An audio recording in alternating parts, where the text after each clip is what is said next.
मैं doctor Rahul Khanna, consultant sports physician as well as arthroscopy surgeon Paras Health Udaipur. आज आपसे रूबरू होऊंगा रिगार्डिंग रिकरेंट डिसलोकेशन शोल्डर या कंधे के जोड़ का बार बार उतर जाना।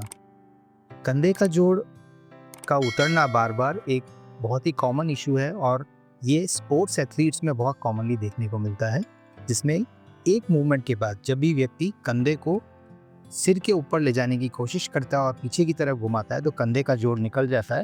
इसके लिए उसे बार बार हॉस्पिटलाइजेशन की ज़रूरत पड़ती है या अंडर एनेस्थीसिया उस कंधे को बैठाने की ज़रूरत पड़ती है।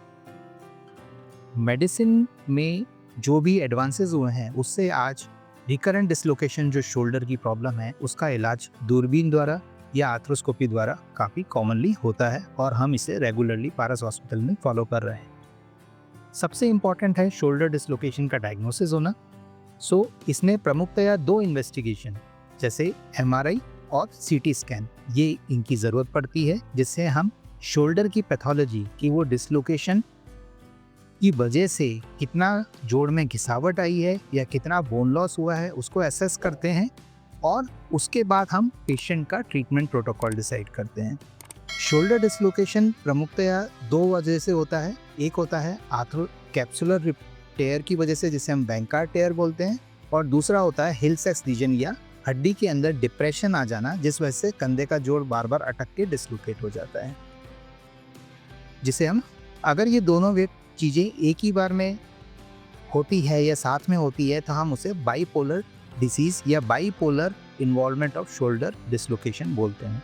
अब जैसा मैंने बताया कि इसका ट्रीटमेंट दूरबीन द्वारा या आर्थ्रोस्कोपी द्वारा होता है, तो इसमें हम सूक्ष्म छिद्रों द्वारा दूरबीन के कैमरे को कंधे के जोड़ के अंदर ले जाते हैं और टीवी स्क्रीन पर उसे देखते हुए रिपेयर करते हैं with the help of specialised instrument, जिसे हम बैंकार रिपेयर के नाम से जानते हैं।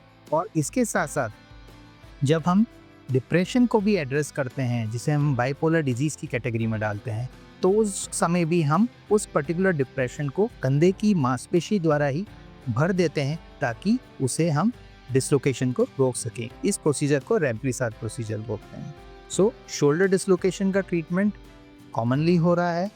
ट्रीटमेंट के रिजल्ट्स बहुत प्रेडिक्टेबल हैं और आप पहले की भांति अपनी स्पोर्ट्स एक्टिविटीज़ को रिगेन कर सकते हैं, पहले की भांति खेल सकते हैं। ऑपरेशन के बाद इसका एक प्रोटोकॉल होता है जिसे हम फिजियोथेरेपी या रिहैब प्रोटोकॉल बोलते हैं, जो कि स्पोर्ट्स स्पेसिफिक होता है कि पर्टिकुलरली स्पोर्ट्स के हिसाब से आपकी जो रिक्वायरमेंट है वो आपको सजेस्ट की जाती है और उसके द्वारा हम पहले की भांति अपने मूवमेंट्स को रिगेन करते हैं, स्ट्रेंथ को रिगेन करते हैं और हमारी स्पोर्ट्स करियर को परस्यू कर सकते हैं। धन्यवाद।